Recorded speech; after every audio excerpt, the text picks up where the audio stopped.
Video like जरूर कर लीजिए और ऐसे वीडियो लगातार फ्री में पाने के लिए चैनल को तुरंत सब्सक्राइब कर लीजिए और बेल आइकन को जरूर टैप कर लीजिए ताकि आगे भी सारे वीडियो आपको मिलते रहे। यूट्यूब में फॉलो करते हैं तो प्लीज ये वाला फ्री टेलीग्राम चैनल जरूर ज्वाइन कर लीजिएगा। सारे नोटिफिकेशन सारे अपडेट यहीं पे आते हैं, ध्यान रखिए। Friends, welcome back to our YouTube channel CSAT preparation. Friends, आज की इस क्लास में हम लोग यूपी पीसीएस प्री 2024 के लिए सी सेट इंग्लिश के 75 डेज स्ट्रेटेजी के डे 12 का डिस्कशन करेंगे। फ्रेंड्स, इस क्लास में हम लोग नाउन के अंतिम पार्ट का डिस्कशन करेंगे। इससे पहले की क्लास अगर आपने नाउन की नहीं देखी है तो आप प्लेलिस्ट में जाकर जरूर देखिएगा ताकि चीज़ें बेहतर तरीके से स्पष्ट हो जाएं। यह क्लास यूपी पीसीएस के अतिरिक्त अन्य सभी प्रकार के स्टेट पीसीएस एग्जाम या वनडे एग्जाम के लिए समान रूप से उपयोगी है, जहां पर इंग्लिश देखने के लिए मिलता है। तो चलिए दोस्तों, शुरू करते हैं अपने आज के इस क्लास को। क्लास स्टार्ट करने से पहले आप वीडियो को लाइक कर दीजिएगा, चैनल सब्सक्राइब कीजिएगा। अगर आपने अभी तक team study for civil services का एप्लीकेशन इंस्टॉल नहीं किया तो आप प्ले स्टोर से उसे जरूर इंस्टॉल कीजिएगा। चलिए आगे बढ़ते हैं। देखिए, यहाँ पर कुछ इन्फॉर्मेशन दिया गया है पेड कोर्सेज के बारे में। अगर आप टीम के पेड कोर्सेज से जुड़ना चाहते हैं तो इन दिए गए नंबर्स पे कॉल करके पेड कोर्स से जुड़ने की प्रक्रिया समझ सकते हैं। ये ज्ञान सर का व्हाट्सएप नंबर है, आप यहाँ से व्हाट्सएप के माध्यम से भी जानकारी प्राप्त कर सकते हैं। चलिए बढ़ते हैं आगे अपने क्लास की ओर। देखिए, यहाँ पहले स्लाइड पर इंडेफिनिट प्रोनाउन की चर्चा की गई। देखिए, इंडेफिनिट प्रोनाउन अंतिम पार्ट बचा है जिसके बारे में आज हमें पढ़ना है।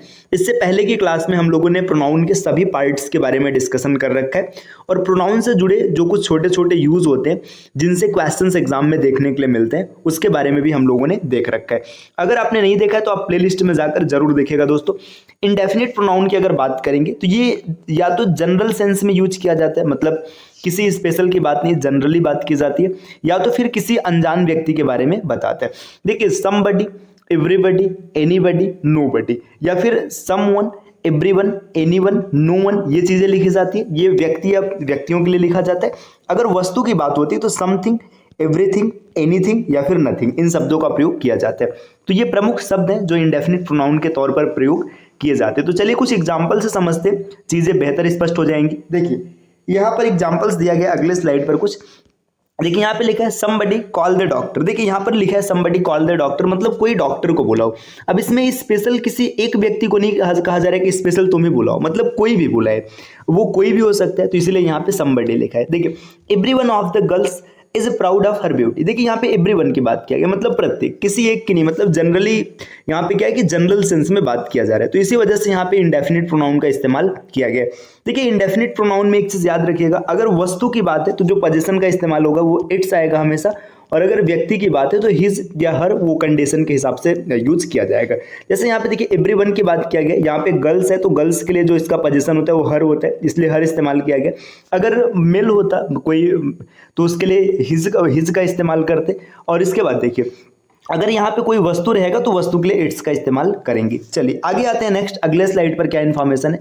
देखिए, अब यहाँ पे टेस्ट योर नॉलेज, मतलब ये देखिए प्रोनाउन से जुड़े जितने भी टाइप थे सब क्लियर हो चुके हैं। अब यहाँ पे हम लोगों ने कुछ 10 क्वेश्चंस रखे हैं जो कि प्रोनाउन से जुड़े हैं। तो आपने प्रोनाउन पूरा पढ़ा है, आपको वीडियो पॉज करना है, क्वेश्चन को देखना है कि इसमें कहाँ पर एरर है। आपको 10 सेंटेंस जो मिलेंगे उसमें जहाँ जहाँ पर एरर है आपको उस एरर को ढूंढना है और लास्ट में आपको कमेंट करना है कि कितने क्वेश्चन आपके सही बने थे। तो चलिए एक एक करके हम लोग स्टार्ट करते हैं।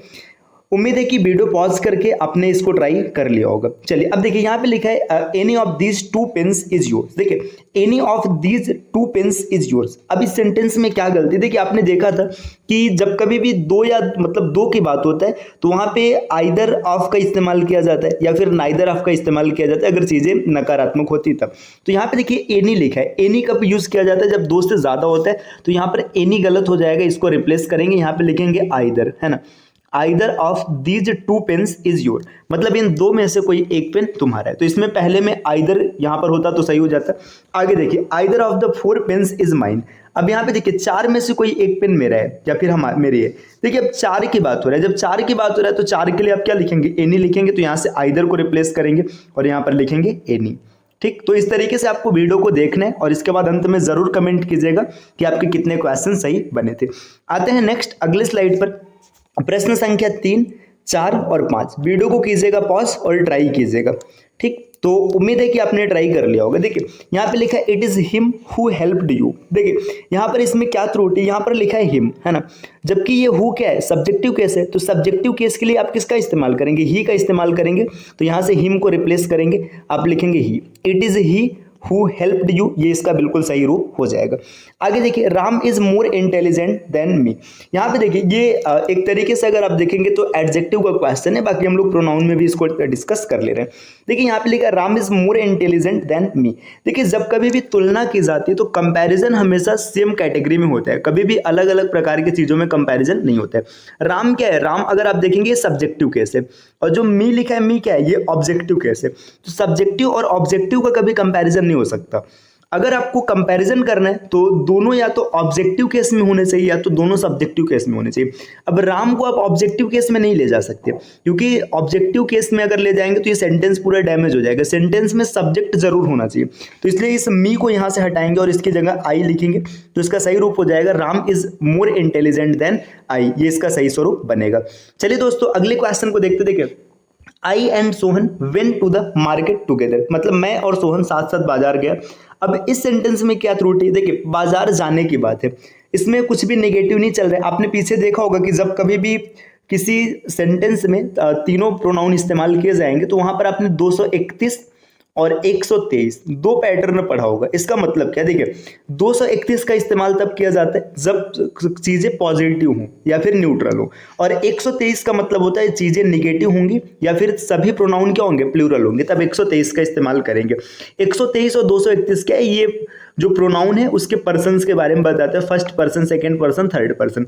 सेंटेंस में लिखा है आई एंड सोहन। देखिए सोहन की बात करेंगे तो सोहन क्या है, सोहन थर्ड पर्सन है, सोहन थर्ड पर्सन है और आई है फर्स्ट पर्सन, है ना। तो अगर सही हिसाब से अगर देखा जाए यहाँ पे तो आप लिखेंगे सोहन एंड आई। तो ये सेंटेंस यहाँ पे इसको ऐसे लिखा जाएगा, आप लिखेंगे सोहन।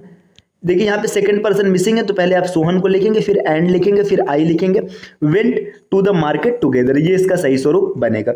चलिए दोस्तों आते हैं अगले स्लाइड पर। अगले स्लाइड पर क्या इंफॉर्मेशन है, देखिए साधना एंजॉयड एट द पार्टी, साधना ने पार्टी को एंजॉय किया। अब एक चीज ध्यान दीजिएगा, आपने कुछ ऐसे सेंटेंसेस पढ़ेंगे या फिर ऐसे शब्द के बारे में पीछे देखा होगा प्रोनाउन में, जिसमें क्या होता है कि अगर वहां पे ऑब्जेक्ट मिसिंग हो तो वहां पे रिफ्लेक्सिव प्रोनाउन का इस्तेमाल किया जाता है। तो उसमें एंजॉय भी एक शब्द है, जैसे एंजॉय हो गया, अवेल हो गया, है ना। तो इन सब के साथ हमेशा पोजीशन का यूज किया जाता है, सॉरी रिफ्लेक्सिव प्रोनाउन का यूज किया जाता है। तो देखिए साधना, साधना क्या है, फीमेल नेम है, तो यहाँ पे आप लिखेंगे एंजॉयड हर सेल्फ, तो यहाँ पर हर सेल्फ ऐड करेंगे तब ये सेंटेंस बिल्कुल सही हो जाएगा।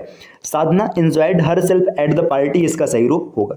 आगे है you see and I will beat him. देखिए बीट हिम, ये पीटने की बात है, चीजें निगेटिव है। जब कभी भी निगेटिव होगा तो आप इसमें 1 2 3 का यूज इस्तेमाल करेंगे, पहले फर्स्ट पर्सन, फिर सेकंड पर्सन, फिर थर्ड पर्सन। तो इसमें पहचाने का फर्स्ट पर्सन क्या होता है, आई एंड वी, ये हो गया। सेकंड पर्सन यू होता है और थर्ड पर्सन ही सी, जो भी बचा है सब जो होता है। तो आप इसका सही रूप लिखेंगे आई यू एंड सी, इसका ये रूप होगा आई यू एंड सी। अब इसको आप इस तरीके से लिखेंगे तो सही हो जाएगा। तो यहाँ पर इसमें ये त्रुटि थी। देखिए हुम इज क्राइंग, अब देखिए ना हुम क्या है, हुम ऑब्जेक्टिव केस होता है, इसका सब्जेक्टिव क्या होता है, सब्जेक्टिव होता है हु। तो आप इसका सही सेंटेंस लिखेंगे हु इज क्राइंग, ये इसका सही स्वरूप बनेगा। चलिए आते हैं अगले स्लाइड पर। अगले स्लाइड पर यहाँ पर 2 क्वेश्चंस और हैं, है ना, 10 क्वेश्चन इस स्लाइड में रखे गए थे। देखिए 9वां क्वेश्चन है, वीडियो को पहले पॉज कीजिएगा, ट्राई कीजिएगा आप खुद से, अगर लास्ट में जो स्टेटस रहेगा उसको देखेगा। देखिए you should always avail of this golden opportunity. देखिए यहाँ पे अभी जस्ट पीछे वाले क्वेश्चन में हम लोगों ने चर्चा किया कि अवेल के साथ भी हमेशा क्या होता है, हमेशा इसका रिफ्लेक्सिव प्रोनाउन यूज किया जाता है। तो यू शुड ऑलवेज अवेल, अब यहाँ पे यू का रिफ्लेक्सिव प्रोनाउन हो जाएगा योर सेल्फ, तो यहाँ पर आप योर सेल्फ ऐड करेंगे और जैसे योर सेल्फ ऐड करेंगे सेंटेंस से बिल्कुल सही हो जाएगा। अगला क्वेश्चन है Seema has a mobile and a tablet, you take this and I take that. देखिए सीमा, सीमा की बात हो रही है, सीमा भाभी पाकिस्तान वाली नहीं, ऐसे जनरली सीमा नाम है ना। हैज अ मोबाइल, सीमा के पास एक मोबाइल है, एंड अ टैबलेट, एक टैबलेट है ना। यू टेक दिस, तुम यह ले लो। यह देखिए यहाँ पे पहले मोबाइल का इस्तेमाल है और यहाँ पर पहले दिस का इस्तेमाल है, बिल्कुल सही है। आगे है एंड आई टेक दैट, यहाँ पर टैबलेट बाद में, दैट बाद में, बिल्कुल सही है। तो इस सेंटेंस में कोई भी एरर नहीं है, बिल्कुल सही सेंटेंस है। तो 10 क्वेश्चंस में आपके कितने क्वेश्चन सही थे आप इसको कमेंट करके जरूर बताइएगा। इस प्रकार की क्लास निरंतर चलती रहेगी, बस आपको चैनल को सब्सक्राइब करना है। ठीक है दोस्तों, तो देखिए आज की क्लास हम लोग यहीं पर रोकते हैं। क्लास रोकने से पहले अगर आप अभी तक टीम के पेड कोर्सेज से नहीं जुड़े तो आप इन नंबर्स पे कॉल करके पेड कोर्स से जुड़ने की प्रक्रिया समझ सकते हैं। ये ज्ञान सर का व्हाट्सएप नंबर है, आप व्हाट्सएप के माध्यम से भी जानकारी प्राप्त कर सकते हैं। चलिए फिर आपसे मिलते हैं एक नए वीडियो में कुछ नए कॉन्सेप्ट के साथ, तब तक के लिए नमस्कार।